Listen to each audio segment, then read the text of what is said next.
بسم اللہ الرحمن الرحیم۔ فضیلت سورۃ الفاتحہ۔ نمبر 1، سیدنا ابی بن کعب رضی اللہ تعالی عنہ کی روایت ہے کہ نبی اکرم صلی اللہ علیہ وسلم نے فرمایا کہ اللہ کی قسم، اس جیسی صورت نہ تورات میں نازل ہوئی، نہ انجیل میں نازل، نہ زبور میں، اور نہ ہی قرآن میں اس جیسی کوئی صورت دوسری نازل ہوئی۔ سنن ترمذی۔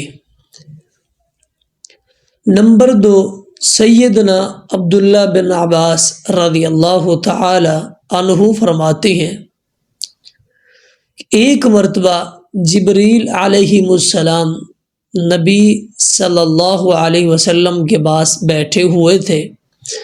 انہوں نے اپنے اوپر زور سے دروازہ کھلنے کی آواز سنی تو سر اٹھایا اور فرمایا کہ یہ آسمان کا ایک دروازہ ہے جو آج کھلا ہے، آج سے پہلے یہ کبھی نہیں کھولا گیا۔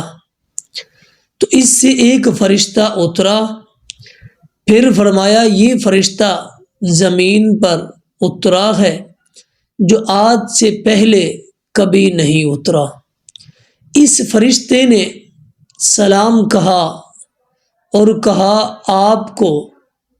آپ صلی اللہ علیہ وسلم مراد ہے۔ آپ کو 2 نوروں کی خوشخبری ہو جو آپ دیے گئے، آپ سے پہلے وہ کسی نبی کو عطا نہیں ہوئے۔ فاتحۃ الکتاب اور سورۃ بقرہ کی آخری 2 آیات۔ آپ ان دونوں میں سے جو حرف بھی پڑھیں گے وہ چیز آپ کو ضرور عطا کر دی جائے گی۔ حوالہ صحیح مسلم۔